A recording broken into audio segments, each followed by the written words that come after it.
Hello, I'm Jenna Tinkle and I'm the Product Manager for the Pearson Extended Project Qualification, or the EPQ.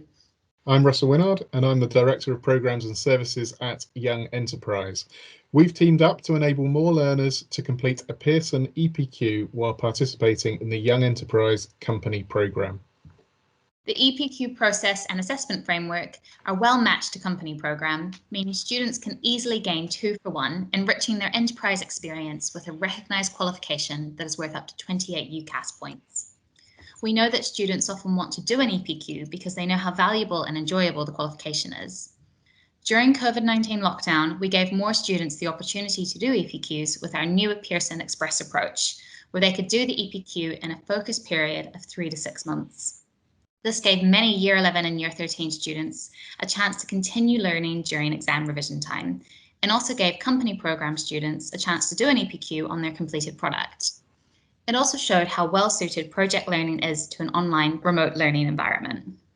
Teachers have also told us that external mentors are hugely beneficial to helping them deliver the EPQ.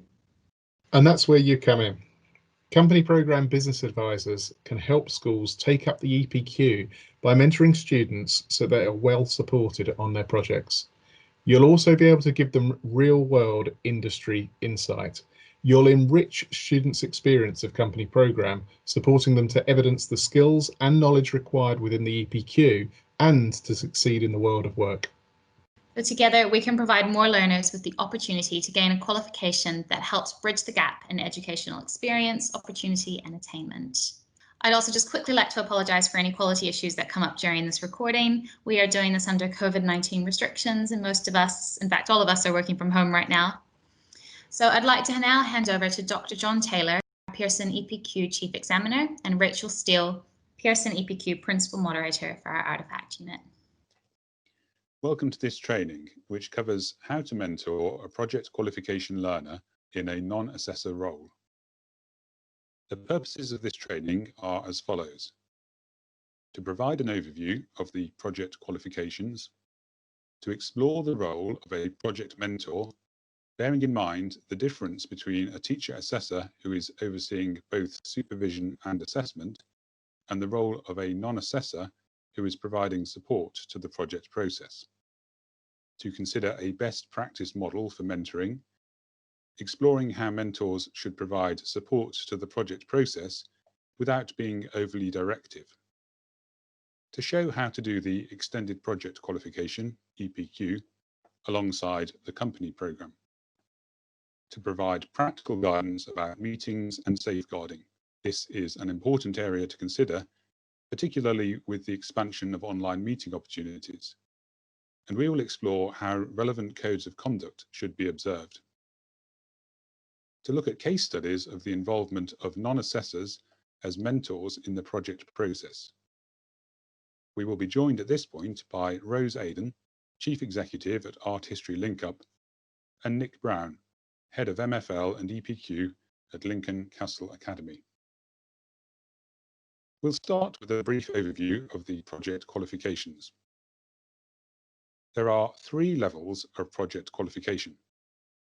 Level 1, Foundation, at a level corresponding to grades 1 to 3 at GCSE. Level 2, Higher, at a level corresponding to grades 4 to 9 at GCSE. The Level 1 and Level 2 projects are broadly equivalent to half a GCSE in terms of demand on learners. The Level 3 Extended project, which is graded A* to E and is equivalent to half an A-level. All learners are expected to engage in a process of planning, research, development, and review. Learners submit a project proposal form and activity log, together with records of their final project outcome. In the Level 3 Extended project, a presentation of the project is expected. Learners are supported by a teacher assessor and may also receive support from a mentor acting in a non-assessor role. At levels 1 and 2, there is a single unit, though learners may choose to work on a written project, a design, or a performance project. At level 3, there are 4 project units as follows: dissertation, a written research report, typically containing an abstract, introduction, literature review, discussion, conclusion, and evaluation. Investigation or field study. Scientific investigation of a research question or hypothesis with data collection and analysis, often mathematical. Performance. Development of a personal response to a performance commission, drawing on research into genre, processes, and techniques. And artifact. Development of a personal response to a practical brief, drawing on research into materials, processes, techniques, and designs. A best practice model for mentoring. Mentors should position themselves as supporters or guides, not as instructors. The purpose of an extended project qualification is to enable learners to develop their capacity for independent project management, research, development of ideas, and review. The goal of mentoring is to assist the learner in developing their own abilities to manage the project process. It's important that the mentor allows the learner to take responsibility for the project process and to make their own decisions. Mentors should question, challenge, and reflect, rather than teach, direct, or instruct. This happens best within a supportive framework, whereby a mentor can assist through questioning, discussing, and encouraging the learner. A mentor who is supporting the project process in a non-assessor role is there to serve as a source of expertise for the learner to access. Such a mentor does not therefore need to be an expert in all aspects of the EPQ. Rather, they are there for the learner to utilize as a source of relevant knowledge of specific aspects of their project. Learners should be guided to access the expertise of a mentor by preparing questions and identifying specific topics about which they would like to learn more. A mentor should expect that the learner prepares questions beforehand to ensure that the discussion is as useful as possible. This slide shows some of the principles that mentors may wish to consider when guiding learners through a project qualification. As learners work through their project, mentors can teach the project learning skills that are required. Learners at all levels will need guidance and scaffolding for their project. Mentors should provide this for them while they are working. There's lots of support available for the project, and mentors should guide learners to the resources that are available offering online support. We will return to the support available at the end of this presentation. Mentors will need to facilitate the process of choosing and refining a suitable title, keeping in mind to be focused, accessible, challenging, and engaging. Ensuring that titles include scope for argument and counter-argument is also important. Throughout the process of completion of a project, mentors should encourage analysis, synthesis, and evaluation, not just collation of information. Remember that researching is not just searching. Learners need to think about the meaning of the materials they find and how to apply them to their project. Learners should be encouraged to develop and defend their own ideas. A project is a personal response to a question or challenge. Learners need encouragement to put their own ideas forward and need to be reminded to consider counter-arguments. They need to consider a range of alternative ideas and critically evaluate them. At the start of the project, mentors and learners should agree regular milestone checkpoints, remembering that a project is best done in stages. Mentors should ensure that learners have access to the checklists that are available in the EPQ online toolkit. This will help to encourage them to participate in self-review.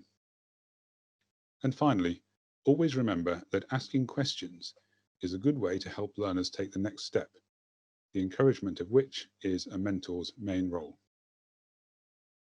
Now we will consider how to do an EPQ alongside a company programme project. How does the company programme support the EPQ? The company and the EPQ are extremely well matched.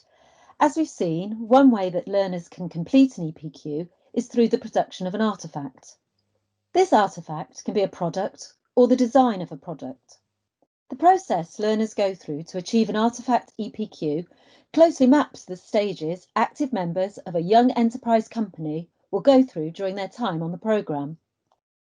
EPQ learners are required to plan, research, develop and evaluate the production of their artefact. Students on a company programme will have to plan, research, develop and evaluate their product. In the EPQ, the artefact is referred to as the project outcome. And when an artefact is the EPQ project outcome, learners will work towards fulfilling a design brief or client commission. This approach could help students on the company programme focus their initial ideas. For the EPQ, the most effective briefs or commissions are detailed and focused, and clearly set out the role or function that the artefact should fulfil. For example, design and build an educational toy for a toddler to improve their spoken language. In the same way that a company programme encourages the group to take personal ownership of their company, the EPQ expects students to select a design, brief or commission that has personal interest and motivation. Now some examples of company programme artefacts. Here is the link to the most recent company programme finalists. And if you want to be impressed and inspired, it's a great place to start. When you click on the link, you're taken to a home page with the different companies. When you click on the individual company, you can find their project report, and the quotes on the slide are taken from these. In the Fuse Company Executive Summary, they outline their intended artefact in the product or services section. You'll see a clearly articulated initial brief to create a portable blender supported by an app. Similarly, if you look at the Offshore Company, they detail the project aims and objectives and further refine their project idea to focus on creating frames and jewellery in the product or service section. Working as a group.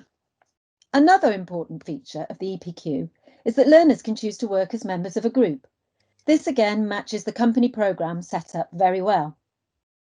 When working as a group, each member of that group must be able to clearly identify and complete individual as well as group objectives.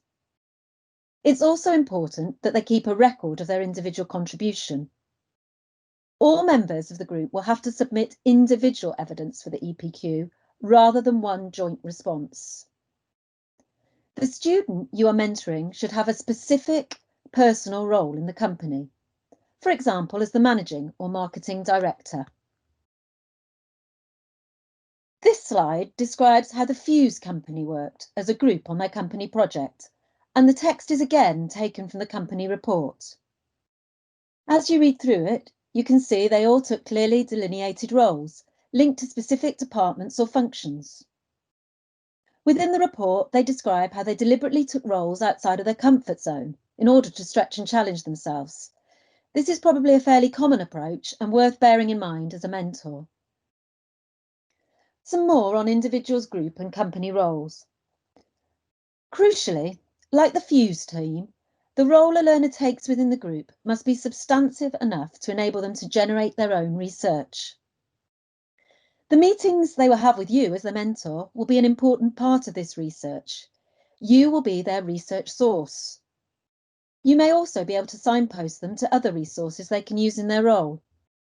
It's important to remember that at this point, they may very well not yet have the business experience to know what they don't know. Finally, in your meetings, it is helpful if you encourage the learner to ensure they evidence, analyse and reference their meetings with you.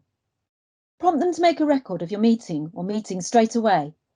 The analysis will be identifying how they will actually use any ideas or information they gain from the meeting. They will also need to note any next steps or follow-up work that they need to do. This will be an important part of their EPQ qualification evidence. Examples of support given by mentors for the Offshore Company.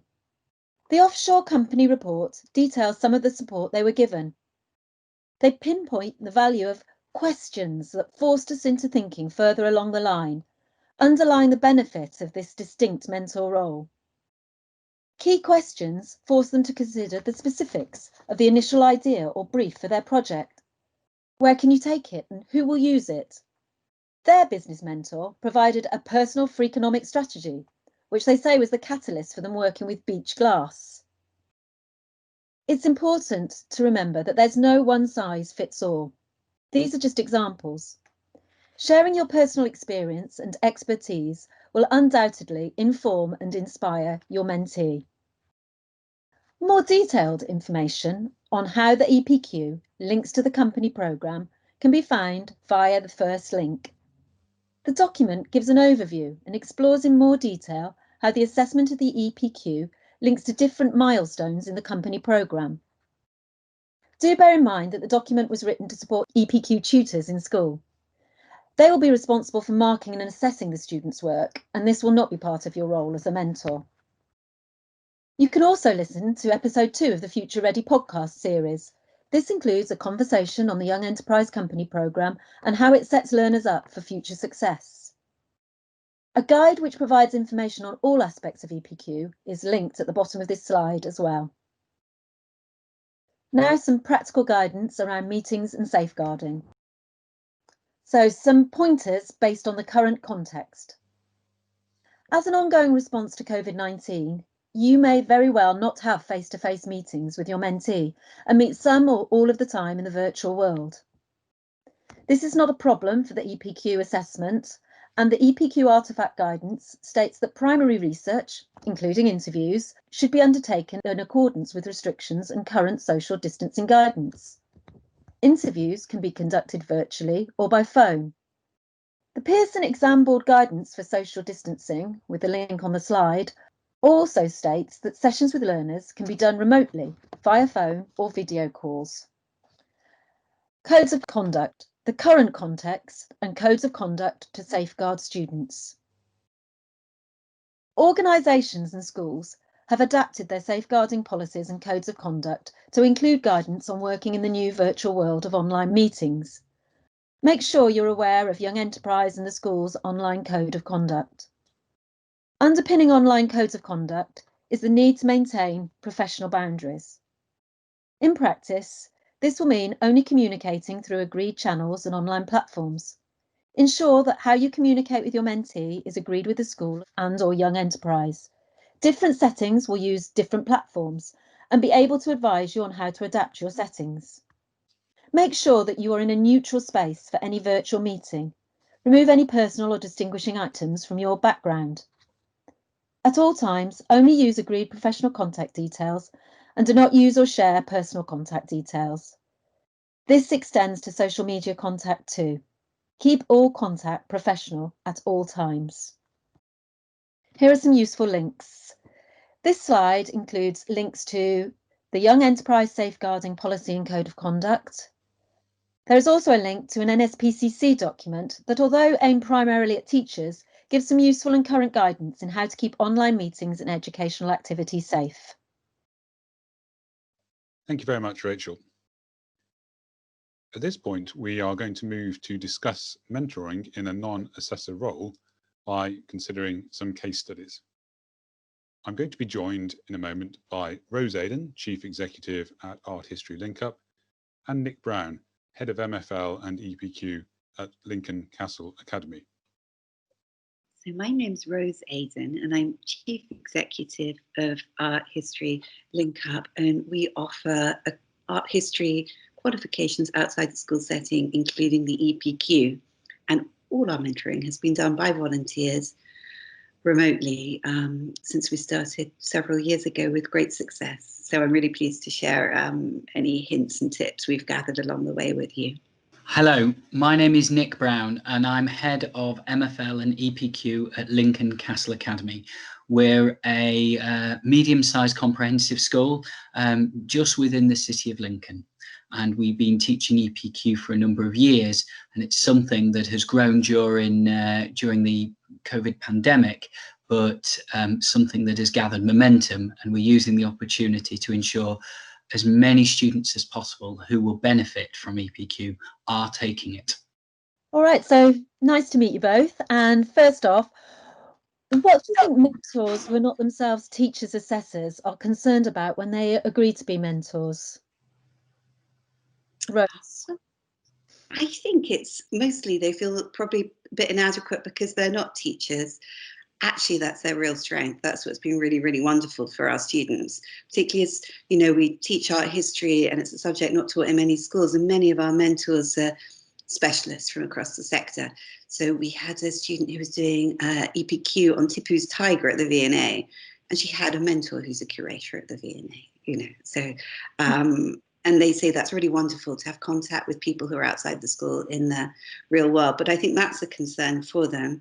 And also safeguarding, I think, and that's very interesting to hear what you were saying about that. We've not had any issues at all, but what we do is we ask that they copy all communications to us, so we've got it centrally stored, and to actually avoid physical meetings. So we've, you know, tended to, and students are very, you know, they love being online, they love FaceTime. It hasn't been an issue at all as far as we've found. Thanks. And Nick, have you any thoughts on? Yeah, I would echo actually what Rose is saying. I think sometimes some of the mentors that we've discovered, even though they are genuine, in some cases, world leaders in their field, sometimes just want to do the right thing and want to know exactly what to do. We begin by reassuring them, actually, they're not there to assess. They are quite literally a guide. The coach for the assessment and the mark schemes fall very firmly in the teacher's camp, and their role is to question, to cajole, and to offer that friendly pressure. And I use the word friendly very carefully, because some of our students do feel that they have to do it because they're performing for their mentor, which was lovely. I do feel that mentors sometimes also feel that they can't be an expert. I will give you one example. One current EPQ student wants to study figure skating, the impact on injury and how it can be objectively marked. Well, I don't think we'll ever find an expert in figure skating, lab notation, variety of marking schemes and physiotherapy. But the mentor that we've got is very, very well qualified, but has to be reassured you're not there to do it all. You're there to guide, and that is the true value of it. And I think it's amazing how you do get these synergistic connections. We had a student doing a project on Albanian socialist realist art. I happen to be best friends with a world expert in Albanian socialist realist art, and he was completely unstoppable. He'd been waiting all his life, you know. People are really, really keen to help young students with their research, which I think in a school can be forgotten, but actually the world really wants to support this sort of inquiry. Exactly. And it very much opens up the student's world to what's out there.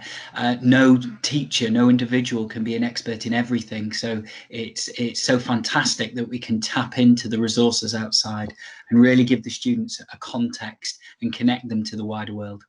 I think absolutely it is that real world link, isn't it? It's invaluable. So any thoughts on the support that you've found you've needed to give to mentors as they come on board? One thing I've done is obviously we've done some training in safeguarding. We, as I'm working in a school, we have a school and an LEA policy. So it's been very good to say these are the can do's and can't do's. Meetings must be recorded, but actually that's good for looking back. Etc. So we've been through that and dealt with that. But one thing I found very helpful is doing a question crib sheet. I think even though these mentors are very often experts at questioning, which is fantastic, we're suggesting so that they've got that little bit of toolkit. I remember as a new teacher, and still to this day, occasionally, I note the questions down I'm going to ask. I've been doing the job for 20 years, and I've found that's helped very much. That's a great idea, the crib sheet. I love that. What we do is we have an EPQ mentor guide, which we try not to make too huge, but has the key points in it that we share. Just keep in touch regularly, you know, and say, oh, about now's when you should be doing this. Now's about time for that, and to be very responsive when they contact us, you know, with queries. And the Pearson online resources are really wonderful. I mean, those are great. There's very rarely you get a query where you can't say, oh, here's a handy video, and I think they consult them on their own. And that's what I've been very impressed by, is the amount of effort that these external mentors will put into this process. We've never had a problem with anyone. Well, maybe a couple of times, but not significant. You know, they really go above and beyond to support the students. I think that's absolutely right. And I think it's the students' enthusiasm that actually gives as much as the mentor's expertise. And sometimes I have noticed we've just had to, not us, the student has actually said to a mentor, I'm thinking of one particular one in the summer, almost, that's absolutely amazing. I need to step back and reflect on it. And that's been fantastic to see, because it is genuinely a balance and negotiation, and they all get so much from it.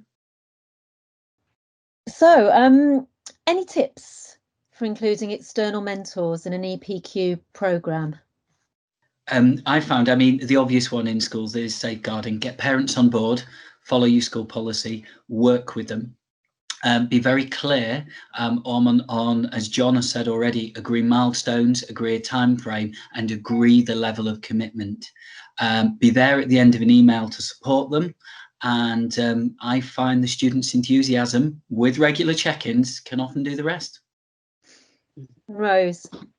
Yeah, and it's just keeping in regular contact, isn't it? And making mentors feel they really can ask you anything, you know. We send out updates as well about the students in general, and we have events we invite them to join remotely. And I think that helps build a sense of community, that everyone's doing something collaborative. So I think tips to try and build a sort of shared feeling of shared enterprise, that it's something that everyone's doing. We're learning together. No one's perfect at it. We're all sharing experiences for the benefit of the students, and that it's led by the students. And there's no great authority. I think that's possibly it. There's no person apart from John Taylor, obviously, who is, you know, the go-to for great authority. But apart from that, we're just feeling our way. There's not really a right or wrong answer. Just be led by the students in the end. I think that's quite a nice point to get to, because I think John will agree, I know he will, but one of the things about the EPQ is just that individual nature of it. There is no one size fits all, is there, for that individual student project, even if they're working in a group. And similarly, I think you're highlighting that mentor, the way they work, you know, it can be individual, it can be right for the project and for the circumstance of where and how you're all working.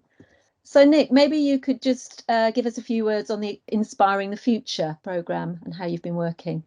Okay, so Inspiring the Futures is an organisation whose main aim is to connect schools to the world of work. Simply that, to ensure that students can see the practical applications of what they're studying and where that could potentially lead them in anywhere from arts to science. So for the EPQ, we've been using their database for their virtual volunteers. They have a huge database to search for, so we can map and match the most appropriate mentor with our students. I have to say, when you go in for the first time and say, oh, can we just ask, is it volunteers who want to work virtually on something like the APQ, and nearly 9,000 different volunteers come up. You have to familiarise yourself with the website, which is very intuitive. It is good to work with, and saying, right, let's go down to healthcare. Oh, we're down to 4,000. Let's now type in the keyword psychology. Now we're down to 1,000, and so on and so forth. But it is so wonderful. So many people up there. I mean, I will not name drop, but they have got some huge names out there that you can match with students, whether it be to Greater London or little old Lincoln, wherever that be, who are there to assist and encourage the students. We've been phenomenally impressed. So from there, the process is we take on a number of mentors and say, we're interested, would you be interested? And tell them, this is the EPQ. Now, some have heard of it, some haven't. This is the EPQ. This is the kind of timescale we're working for. This is the type of role we'd ask you to do, to be a guide and a questioner, to share your passion in this particular area with a student whose title is approximately this. This is the field in which they are working. And I found that was very, very helpful to tell them quite clearly what that title is. One I do remember is, are ladies paid enough to work in films, in the media? So we've managed to find someone working in diversity within a very famous communication corporation. So it's bringing them together. this platform allows us to do that and allows us to connect with them. Now, Inspiring the Futures does offer a variety of other things, such as assemblies, including virtual, etc. But at the moment, we're just tapping into this one, but I'm sure we'll use them more in the future. Thank you very much. That is very inspiring to hear. Tremendous. I had a question actually, which I want to throw at Rose and Nick, just as we're beginning to draw to a close.